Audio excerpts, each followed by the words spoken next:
Hi everyone, it's Lisa and welcome to Make It Monday. Today is week 31 in my series on techniques. Thanks for joining me. All the pictures for the samples I'm going to show you today are going to be on my blog.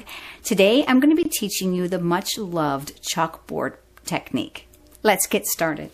You're going to need a piece of basic black cardstock. You're going to need your embossing buddy, your white craft ink pad, a sponge, your white gel pen, and for this one I'm going to actually use a ruler. The first thing you're going to do is you're going to cover the black cardstock generously with the embossing buddy.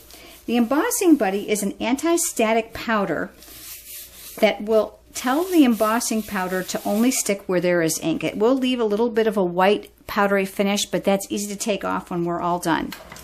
Next thing, white craft ink and a stamp. Today I'm using this image from the stamp set From My Heart. And I'm going to ink it up face up because it's practically the same size as my ink pad, and I want to make sure that I don't miss a spot. I'm going to go ahead and stamp this in the middle. Lots of firm, even pressure because it's a big stamp. And then I'm going to go pour embossing powder on it and heat set it. The white residue that's on here you can simply remove with a tissue or a dry paper towel, and then I'll take it right off. I'm going to add some doodling. To me, that just adds credence to the whole chalkboard effect. And I'm going to use a ruler today. So I'm going to turn this. With your gel pen, you're going to want to make sure that you get the ink flow started. So I like to use a scratch piece of paper that's black and just scribble it to make sure that it's flowing. And I'm going to create a border around here. And I'm going to move straight up and down and slowly with my gel pen to make sure that I get ink that's flowing. And I'm going to move it over and I'm going to do this again. Just creating a small border. Now you can doodle all kinds of cool things.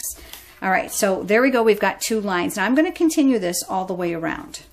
If you have skip marks where the gel pen is not even, or if your lines are not even, that is totally fine because chalkboards are done by hand always. So therefore it's never going to be perfect, and this shouldn't be either. So now we're all finished. The next step, you're going to need your craft white ink pad and a sponge.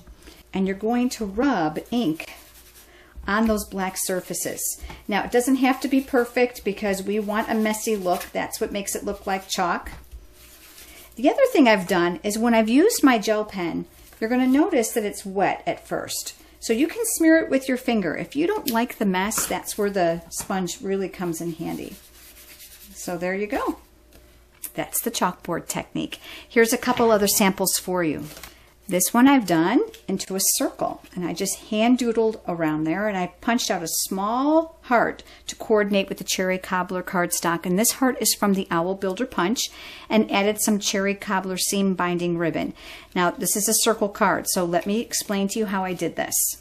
You're going to take a half sheet of cherry cobbler cardstock and you're going to fold it in half, and this is the circle framelets.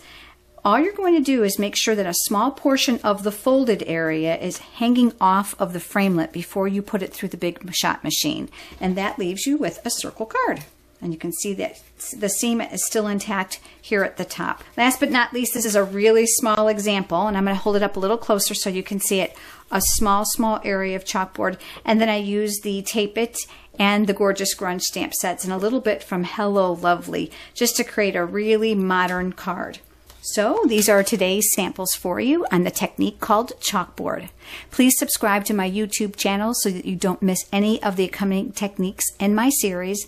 I look forward to seeing you next week for Make It Monday.